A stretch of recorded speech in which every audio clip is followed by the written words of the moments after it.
Hi guys, it's Andy from Man City Fan TV. This is just a quick live vlog, just to catch up with everybody, just to say hello, and also to let you know a little bit about the videos that we put on the channel today. So, like I say, it's not going to be a big in-depth live vlog. I've not been long home, so I hope everyone is okay on here, and yeah, what I want to do is just very quickly. I've had to just come upstairs because we've got a house full of guests and things. So just had a quick bite to eat, and then just wanted to just check in to say hello and to say, listen, there are two fantastic videos that we put out on the channel this morning. Rob put them out and Kian put one out, and that is the Rob's live fan rant, let's say, all about VAR, talking to some fans at the stadium before and after the game, and then he speaks to Martin all about the thoughts on VAR and things like that, and how City fans are perceiving it, and trying to understand a little bit more about it and just how frustrating it potentially is. Good evening, how are you, MCFC Vlogs?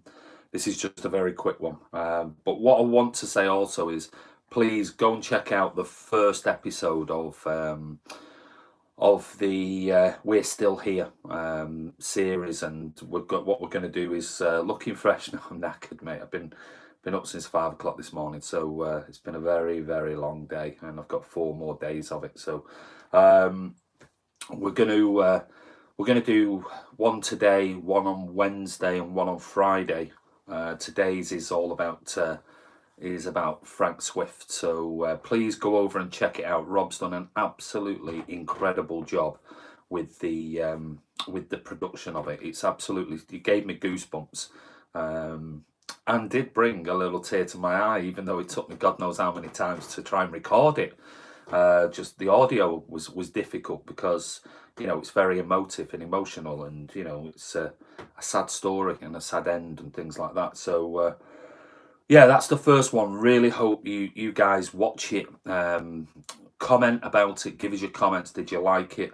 And then we're going to put out the next one, the next 2 on Wednesday, I think, and on Friday, and that's one about Billy Meredith and one about Max Woosman. And then what we're doing is all the video that me and Rob did last week, I think it was, we're putting it all together in a We're Still Here 125th anniversary documentary, all about Manchester City, further things about players and things like that. So Rob's on. Good evening, everyone. Joseph, hi, handsome, only a quickie fan. Cheeky sod. Yo, Rob says, Oasis, come on, Wolves. Wolves score. I'll go 2-1 Wolves. Hi, Andy. Happy Monday night. Great, everyone. Great video on Frank Swift. It was absolutely brilliant. And I want to say, I've not had the chance to speak to Rob today, really, because I've been busy. So I just want to say again, a massive thank you for the production. It was just brilliant. Absolutely brilliant. And done a superb job, and I can't wait for the next ones. But go over, if you haven't seen it, please, I implore you. If you're a younger fan and you don't know much about sort of players of yesteryear, go and watch it and just learn a little bit more about the fact that we do have history. We really do. I believe there was trouble. I believe so. Yeah, I saw a few videos and things like that. I don't know how serious it was, if I'm honest. Joseph B says, yes, top video that was. Thank you very much. Rob's production was amazing, says Kiam. It was brilliant, absolutely brilliant.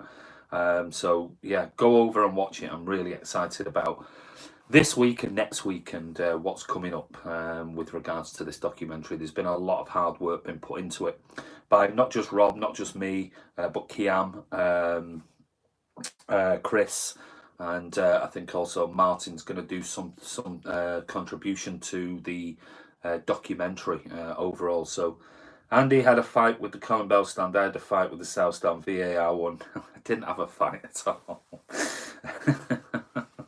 Stop causing trouble. So I didn't have a fight. I had a disagreement that was a misunderstanding by 4 or 5 guys, which eventually got sorted out, and they realised that what happened didn't, in fact, or what was said didn't actually They misheard it, let's say.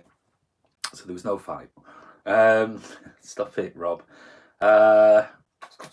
What else? Just some quick news. The clash, I thought the VAR one.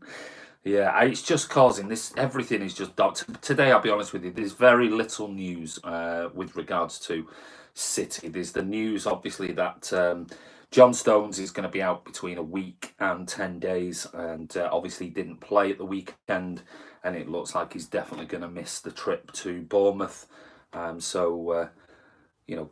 Pep's come out and basically went, I don't know, maybe 1 week, 10 days, not too sure at the end of the day. So we'll have to just wait and see. Just when we wanted John Stones to get into some sort of rhythm, is now going to be out. So this is going to potentially be another sort of Achilles heel this season. Injuries again, they've already started already, and it's a bit frustrating for the players. There's been news, obviously, loads of discussion. Like I said, go and watch the video that Rob did on the fan rant this morning. Scott Williams says, "Evening all, great Frank Swift post. Thank you very much. It's it's been a bit of this project has been a bit of labour of love for us. So we're really pleased that you like it. A lot of hard work has gone into making all of them. So." Was what else was it? Yeah, God, it's just quite frightening. You've got the likes of Dermot Gallagher coming out talking about VAR, and he was a top flight referee. And actually, I've listened to Dermot Gallagher lots and lots of times, and he generally talks sense. But I think I have to disagree with him on this, because he's speaking on Sky Sports. He said on Ref Watch, he said, the dilemma here is that the referee didn't think it was a penalty, and he would have fed to the VAR team and why he has come to that decision. The dilemma here is not whether it's a penalty. VAR cannot do anything about it. In a subjective decision, you will always have this gap where one person thinks one thing and one person thinks another. Well, hold on a minute. I thought this was to try and remove subjectivity. On this day, the referee didn't think it was a penalty, and the VAR didn't think it was a penalty. So fed to the referee to play on, and they did. That's what happens with subjective decisions. It wasn't whether he handled the ball or not. Well, I'm sorry, but so what you're basically doing is Michael Oliver didn't think from standing, 10 yards away that was a penalty. VAR didn't think it was a clear and obvious mistake by Michael Oliver. Really? I don't know one person. I have not seen one, and I'm talking United fans, opposition fans, pundits, even the biased pundits and whatever. Not one single person seeing it has ever said, well, it wasn't a penalty. There was no way that was a penalty. To a man and a woman, everyone has said it's an absolute stonewall penalty. So my point is, if Michael Oliver does not think that is a penalty, then he should be brought up and cited by the PGA MOL for incompetency. And Graham Scott, the VAR official, he should also be made sure he doesn't do VAR for 2 weeks, 3 weeks, whatever. And likewise, Oliver should be demoted to the Championship or League One, or just given a ban. Because that is pure incompetency. That is, if he's saying, well, I didn't think it was a penalty, and VAR are going, well, it's now to do with us because, we don't get involved in that.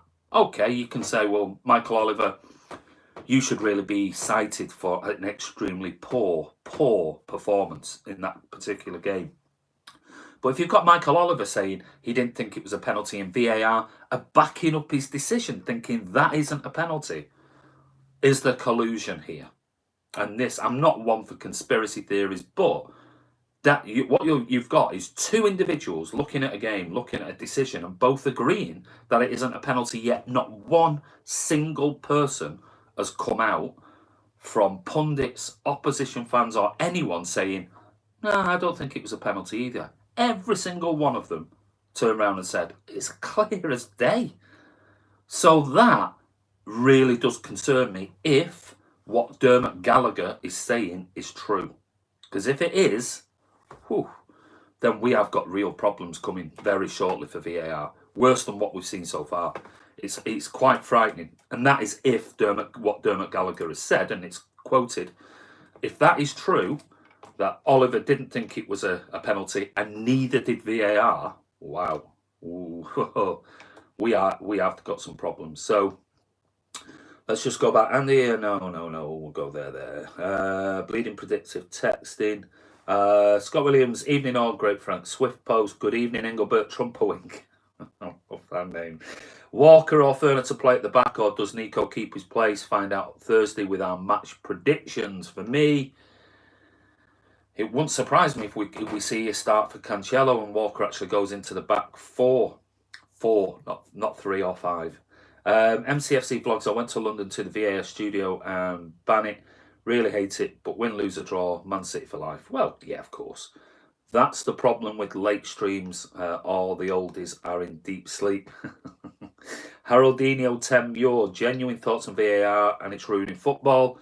Genuine thoughts, your genuine thoughts, or is that a question, Haroldinho? Joseph Beattie, I heard there's a match on now. Not sure who's playing. We'll have to look after this. Yeah, there's a link to the We're Still Here documentary, part 1 episode of Players Past, and that is Frank Swift. We should have had at least 2 penalties. Gary Neville thought it was a penalty.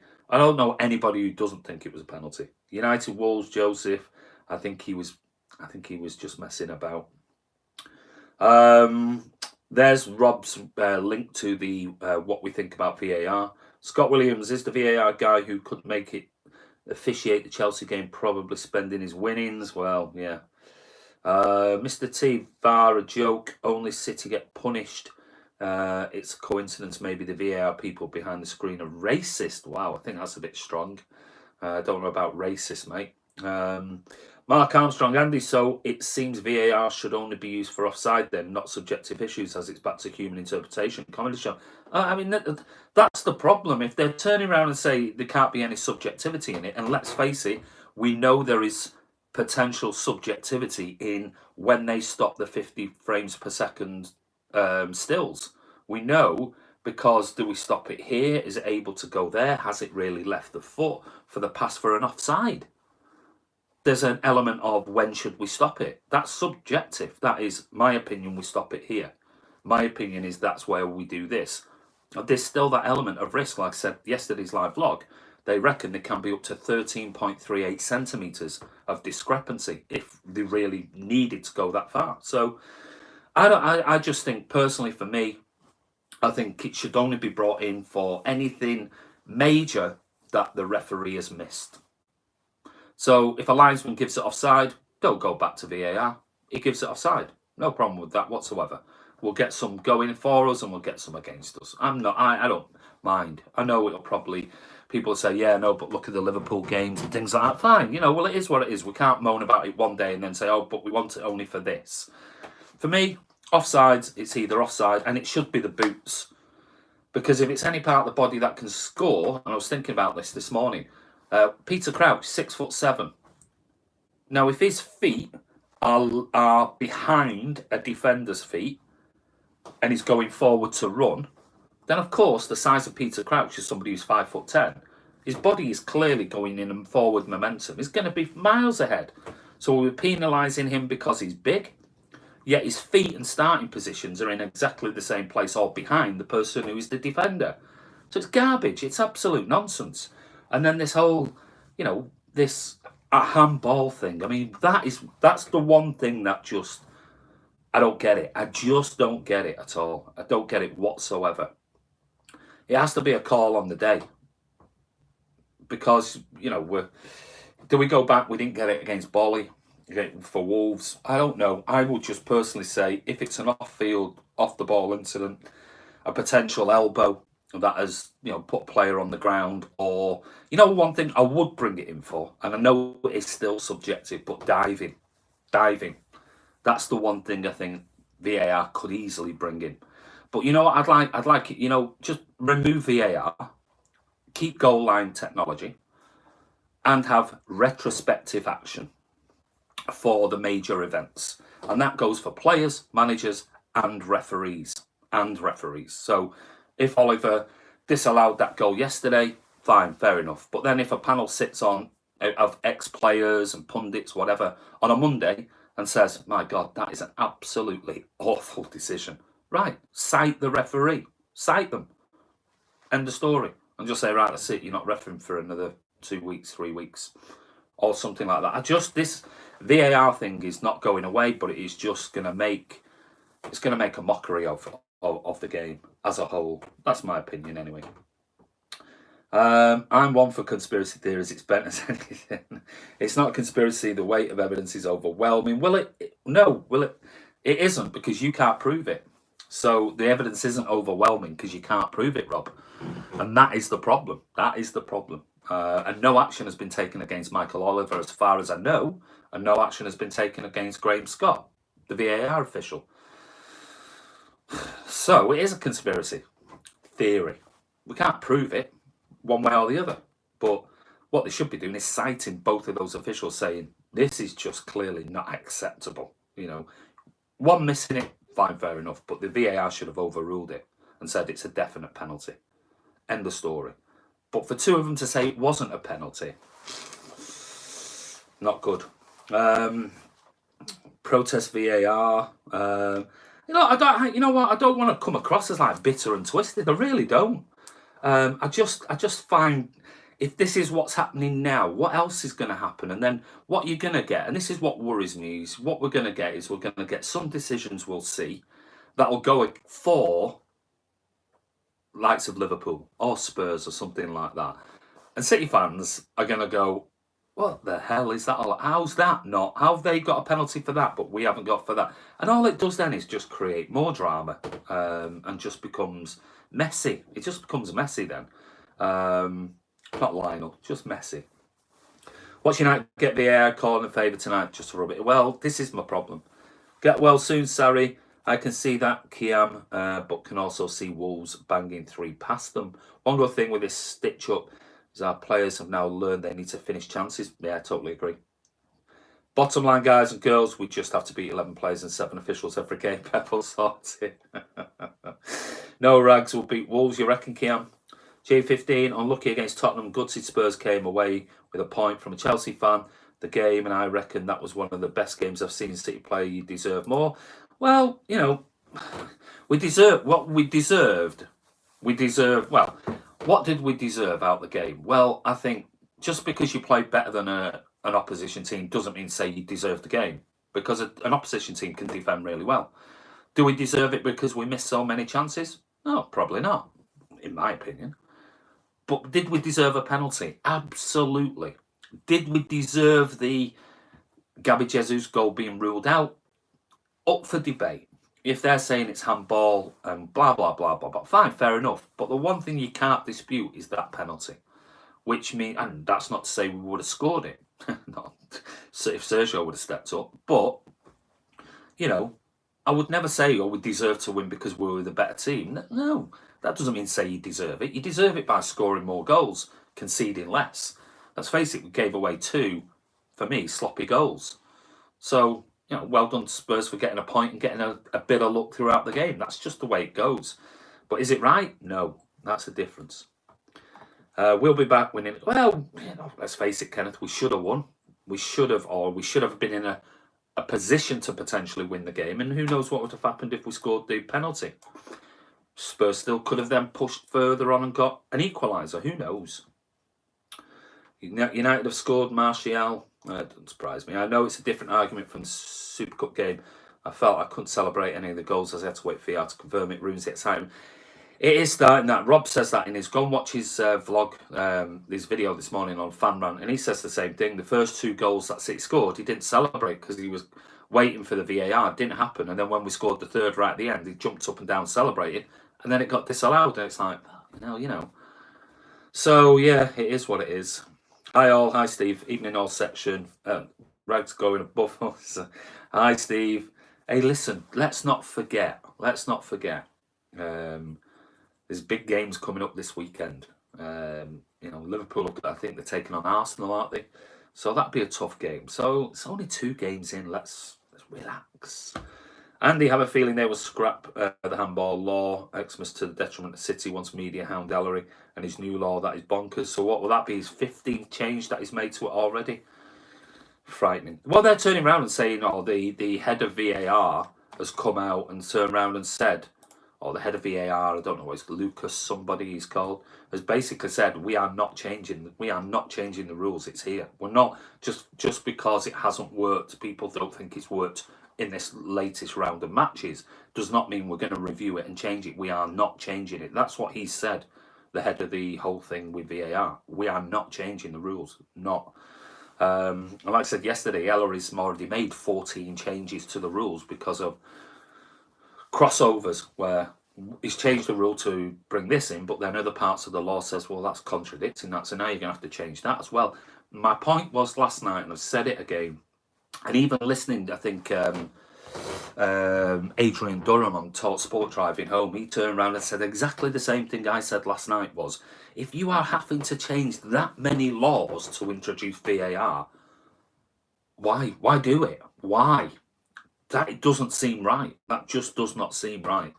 So, anyway, no emotion in the game anymore. Yeah, I'll be honest with you, I walked out at half-time early, and I never do that, ever, ever, ever. I just got to the point where I was thinking, I don't know. Cheering will have to wait till the end of the match soon. How are you, Rob, mate? Been up to much? Kian, think about the statement. You can find something wrong with every goal if you look hard enough. VAR equals power. Yeah, you could do. You could go all the way back. How far do you go back to it? Is it which phase of play? Because ultimately something will always affect it if you wanted to really look that far. Fair enough. Wolves will score. Penalty rule change doesn't help strikers. Should be a penalty if a defender handballs it. It's accidental. Well, that's the other thing, isn't it? How can you give it's accidental? No such thing as accidental for handball for a striker, but for a defender it can be accidental. I mean, it just who in their right mind thinks that makes sense whatsoever? That's the point. It's just bizarre. How can those two clubs be able to not fit screens in their stadium accommodate? Yeah. Well, said that, didn't I? Said that yesterday. United and Liverpool can't fit screens for VAR in their stadiums because it means moving fans. Well, at the end of the day, if they're bringing in VAR, should it not be mandatory? Because VAR is mandatory. Should it not be mandatory that they have screens? And that is mandatory. If you have to move fans, you have to move fans. You have to do something because that's got to be in the stadium. There's already fans not having a clue what's in the stadium when they've got a screen. Then there's absolutely nothing. It's not like you can hear anybody. You're just looking at what's going on there. The rant was class. I'm surprised to read the comment from a sensible Scouser. Reckon we will win the Champions League, Prem and FA Cup. You reckon? Practicing more out of the box shots. Yeah, I'd like to see KDB shoot a little bit more, I'll be honest with you, because we know he's got a wonderful shot. For me, I can't celebrate the goal. Yeah, I agree. Thought on Cancelo left back, I can see Pep doing this if another Mendy injury happens. Maybe. We'll wait and see. But then we still got Zinchenko at left back. So I'm sure he'll be number one choice if Mendy, gets another injury. Zinchenko had a few nice long shots. He does. He's got a good strike on him. Cancelo in at left back. Your thoughts? I'm not overly keen, I'll be honest with you. I think I'd just rather see what he's like at right back first before I start thinking about swapping his position to left back. I see Townsend's goal has been put up as one of the best of the year. There's no doubting about that. I was at the game. I was right behind it, and I just went, huh? I didn't know what had happened. It was like, has that gone in? Has he really scored that? It was like just a moment of silence for a few seconds, and then, oh my God, I mean, what a strike. What a strike. How is it right when the fans in stadium are treated like mushrooms, kept in the dark and fed on shit? Yeah, great. Stones out again, yes. A week to 10 days was a belter, Steve, in all fairness. It absolutely was. Hope this whole cancelled goal doesn't affect Jesus' confidence. No, I think if anything, it looks like it'll possibly spur him on. And let's face it, I hope it does. Hope he comes back, gets game time on at the weekend and goes, right, you know what? I need to get back on the goal trail. FIFA, like, no transfer ban, but we deal with it. City, absolutely. Oh, yes, indeed. What a corker, but only the way they could win. He has played left back though plenty of times for Juventus. And any updates on Zin's injury? Zin's injury? Is that you talking about Zinchenko? I didn't know Zinchenko was injured. If I'm honest, I've been out all day working, so the finish was top notch. Bent it around 3 players, top notch. Yeah, it was. Well, listen, guys, this is just a quick one. I'm going because, like I said, I've still got work to do. I've had a really, really long day. I just wanted to come on, say hello, and just point you towards those videos. Please go and watch them. They're absolutely brilliant. The fan chat rant thing was excellent. Listen, and a wonderful production that Rob's done on the We're Still Here documentary that this is episode 1 with about Frank Swift. So listen, enjoy your evening. I'm going to go and see if I can cheer on Wolves for half an hour. Go and speak to my wife. I've not spoke to her yet. So speak to you before I speak to my wife. So take care. I don't know, and I'll let people know because people are going, oh, I take it you're not coming on today. The chances of me getting on at 4 o'clock tomorrow, I'm not sure. If I can get some free time, I will do. But I can't promise it'll be 4. But if I can get it at 4, I'll definitely do another vlog at some point. If not, it'll be just after 4. If I can. Tonight, driving home, I've been stuck in tailbacks on the M56. It's been 3 accidents on there, so it's took me like an hour and a half, 45 to get home. So I'll do my best to get on if I can. If not, like I said, I'll come on as soon as I can, and you can log in, check on what's going on. See you, Ming-Yi Wong. Nice Frank Swift video. Thank you, Steve Black. Good work, Andy. Thanks, Mark the Blue. Evening, everyone. Bye, Leonard. But take care. Have a great evening, and we'll be back tomorrow. Please go and check out those videos. They're just absolutely brilliant. So we'll see you soon.